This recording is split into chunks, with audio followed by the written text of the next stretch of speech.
This is Dan Formless in HQ Barcelona, a members club for people who like to relax and smoke cannabis. We're not smoking cannabis today. We're going to go through how I organise my music as a DJ, and so we're starting off on this wonderful Send Music screen. So I assume I've just downloaded my music from Send Music, and I'm going to go to my Finder. Here is my new track that's been sent to me by Yama Music, and I can just quickly check with this freeware the frequency range, how good quality it is. So I can see it's at 20 kilohertz, so it's a good quality WAV that I've got there. I'll quit that so it doesn't clash with anything.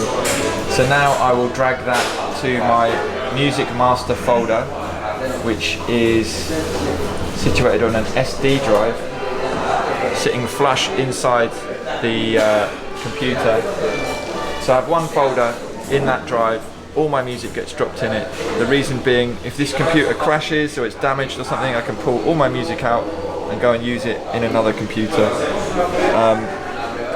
I would probably need the files for iTunes as well. I have those backed up somewhere else. So I've got this new track. I'm firstly going to run it in MixedInKey, which is a piece of software I've been using for a long time. This is going to analyse the key, and you have the Camelot wheel that simplifies minor, major and everything else into a number and a letter. So this has now come up as an 11A, and it's renamed the file with 11A in front of it. So I'm happy with that. I'm going to double click. That's going to open in iTunes and start playing. So my iTunes, if I just show you in the preferences, in the advanced preferences, I've chosen for it to look in my music master. I don't let it organise my media folder. I don't want lots of subfolders, and I don't want it to copy stuff in. I want to manually put it there. So that's pretty important to make the most. So just quick organisation. So I want the artist name.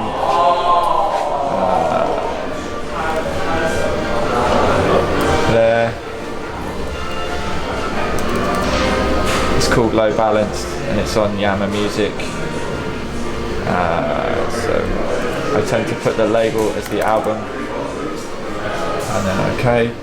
So that's all labelled nicely. I'm going to drag that into my All Fresh folder. So the last time I updated my rekordbox playlist was 2016, which is nice. I have a lot of playlists. Just quickly to show you, when I played on Domune the second time, I made a separate playlist. I have Acid, I have certain labels like Apollonia, I have like times like playing in a bar early, real impact songs, classics. I have an exclusives folder where I put stuff that I know only I have. I have just certain artists, certain labels or certain vibes. Like the Romanian sound I put in IO. I have a lot of intros. So just different ways of finding my music. So that's all in iTunes. And now what I want to do is I want to transfer that onto this USB stick, so that I can use this USB stick and play the music on rekordbox in my DJ set here later. So I put the stick in, and I will load up rekordbox.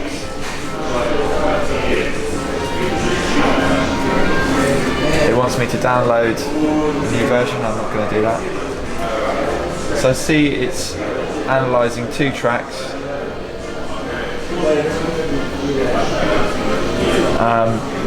So there's my new track. It's already been loaded in. But to be certain, I can go to iTunes here. I can reload the iTunes playlist to make sure that it's updated that. I can go to my sync manager. So it's synchronizing iTunes playlists. I've already chosen which ones I want. My rekordbox 2016 is the important one. I have to check here. So I don't want it to sync with that drive, I want it to sync with the X drive I've just put in. So these are selected already. The playlists are already selected, but I just want to make sure that rekordbox 2016 is selected. I make sure it synchronizes playlists with the device. I click OK, and it will begin to sync. And you see here, it starts to transfer the two, should be just 2 tracks.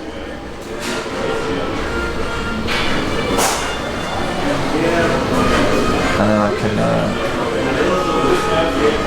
so it's currently importing the histories. One of the best things about rekordbox is it remembers what you played and saves it as a history.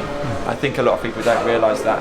So if you played an amazing set last night and you go and you sync your stick, it would have created a histories playlist. So every track you played in order, assuming you didn't play any records, which I will be playing today as well. And that's pretty much it. That's how I sync. And how could you improve the process? It's a multi-step process. How could you streamline it? I would like to just put my music in my master music folder, and then when I switch on my replacement for iTunes, it automatically detects what's in that folder, it loads it up, it asks me if I want to put that in a playlist somewhere, and yeah, it makes sure that it's ready for when I run rekordbox. If it would send the sync to rekordbox, great, but I don't expect that because rekordbox is kind of pioneer software.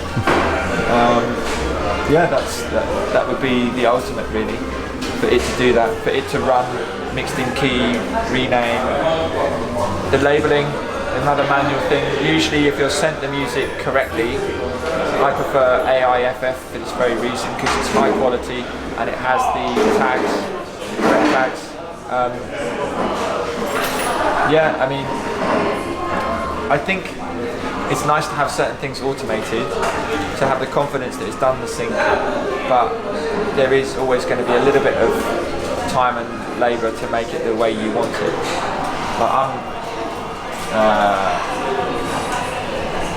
so that's just checked the histories. Now it's doing the export. The export should be fast.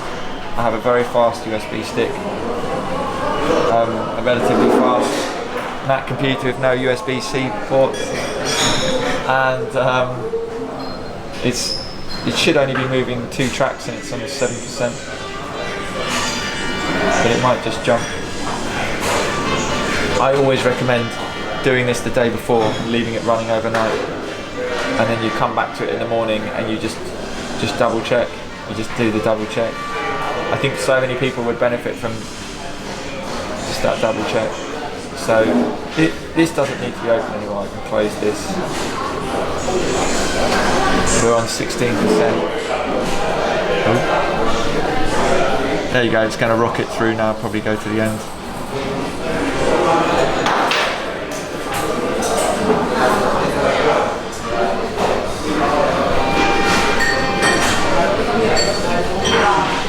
Or not. Classic rekordbox. Yeah. They had to pay those DJs a lot to say that it's fast. This is not even for like actually mixing them. Well, they do allow you to mix. They do allow you to now, but I would not. No. Yeah. Okay, so this is something that comes up sometimes. Little tip.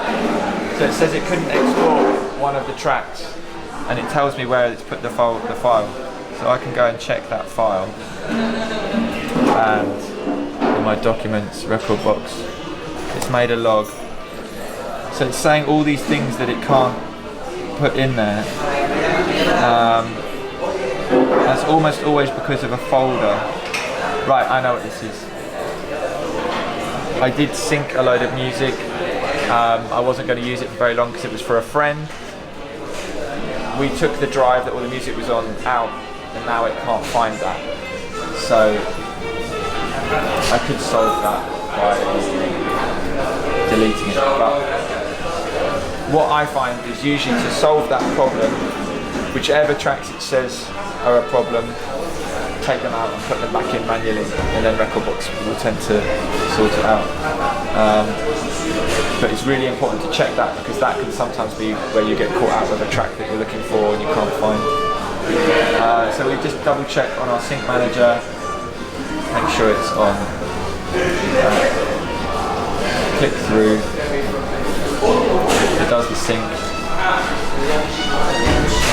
Do the export much quicker because it's really just checking that everything is there.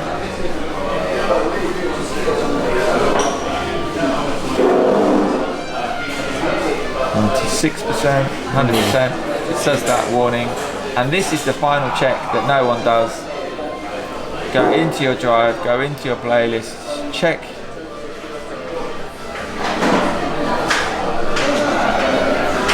that this new track, Low Balance, has actually gone in, and there it is. Yes. And that is how I organise my DJ music professionally and make the most of rekordbox. Obviously the great thing about organising stuff in the old iTunes is I can sync it with my iPhone, and I can listen to all my new music at the same time. I can sync it with another piece of software if I have to, for instance Tractor, which I haven't actually used for years, but if I go to a DJ gig and they've got the Tractor with the vinyl timepieces and I have to, I know that I can, because I have all my music playlists organised in the old iTunes, and that file can usually be imported. And that's it. I'm Dan Formless for Audio for Mac. Cheers, mate.